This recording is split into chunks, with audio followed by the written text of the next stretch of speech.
এবছর আমার মতো কারা এখনও আচার বানান নাই, আমি এখনও আচার বানাই নাই। সবারই আচার বানানো হয়ে গেছে, আমের আচার, কিন্তু আমি বানাই নাই। কিন্তু আমি আজকে বানাবো, মানে আজকে আম পাড়তেছি, আজকেই বানাবো। তো এজন্যই আমরা আম পাড়তে আসছি। আম নিচে পড়ে, কিন্তু ওইভাবে খোটা হয় না আর কি, সব লোকজনে নিয়ে যায়।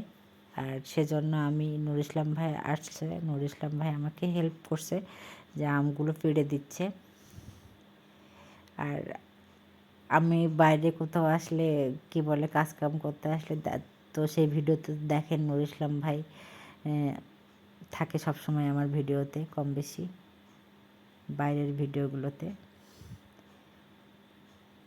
তারপরে আমগুলা আবার আমরা এক ঝুড়ি আম, আমরা আর পারি না, এক ঝুড়ি আম পারছি পেড়ে, তো বাসায় নিয়ে যাচ্ছি। আর এই আমগুলোর কিন্তু আটি হয় নাই এখনও, বড় বড় হয়েছে কিন্তু এখনও আটি হয় নাই। কিন্তু কিছু কিছু আম পেকেও গেছে, মানে আটি হয় নাই কিন্তু তারপরেও পেকে গেছে।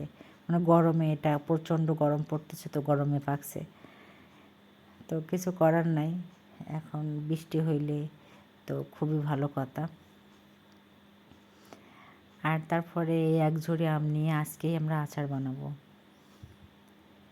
আর এই আচারের ভিডিওটা দিব খুব শিগগিরই, হয়তো কাল পরশুর ভিতরে আমি আপলোড দিব।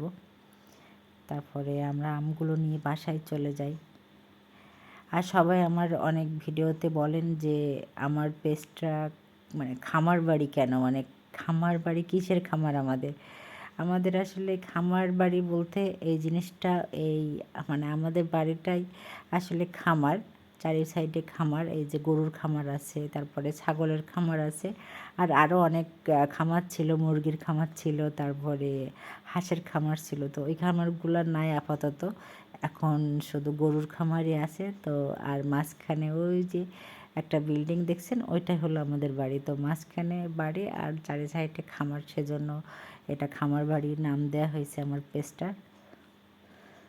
অনেকে এটা জিজ্ঞাসা করেন, সেজন্য আজকে ক্লিয়ার করলাম এই জিনিসটা।